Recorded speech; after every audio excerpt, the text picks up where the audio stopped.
To, magandang buhay mga to. Kung ilang linggo na lang.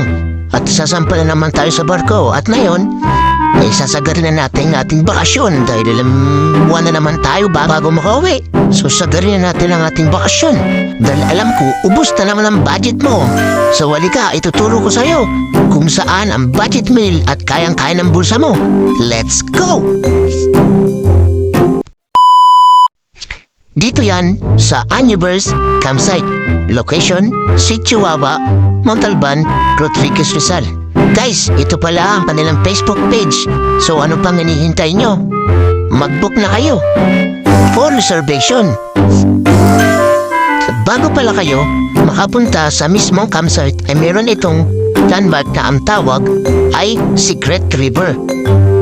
At to, pwedeng mo rin pala dalhin ang iyong secret lover. To, siguraduhin mo lang ha. Di ka mawali ni Commander. Gago! Bago mo makapunta sa Secret River, ay sasakay ka ng pampa sa halagang 30 pesos per head. Pero, kung marami naman kayo, pwede nga itong tawaran. Mababait naman ang mga bangkero dito guys. At madali kausap. So mga to, panoorin nyo muna ang ganda ng view ng bangka hanggang makarating tayo sa Secret River. Tingnan nyo muna ang nagaganda ang tanawin at mga nagtataas ang mga puno. At tsak naman guys, na talagang marerelax kayo sa ganda ng view. Tanggal ang stress, pagod nyo. So, nood muna kayo guys sa mga view na nakikita nyo ngayon sa kapaligiran. So, after ng 10 minutes na pagsakay sa bangka, ay ibababa kayo ng bangkero sa Secret River. Pagbaba nyo ay maglalakad ulit kayo ng 15 minutes para makarating sa Anyverse Campsite.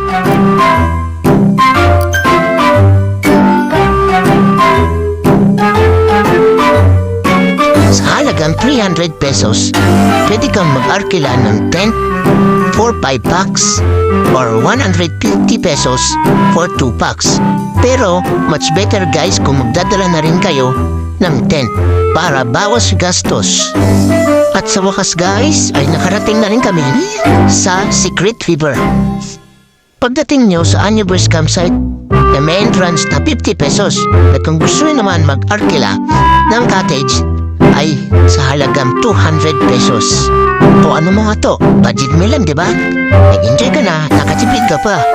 Choice na rin guys kung magbabaon kayo ng mga food trip nyo. O doon na lang kayo bumili. Marami namang mabibilan ng mga tindahan guys. Pwede din kayo guys for overnight dahil safe naman ang lugar. At sobrang bait dito ang mga caretaker guys at hindi nila kayo pababayaan. O ano mga to, sana nag-enjoy kayo sa aking video. Sa mga makakanood nito o ano pang hinihintay nyo, hulayin nyo na ang mga drawing nyo na plano. Thanks for watching mga to. Follow and like and share. I love it. Gang gang. Peace out.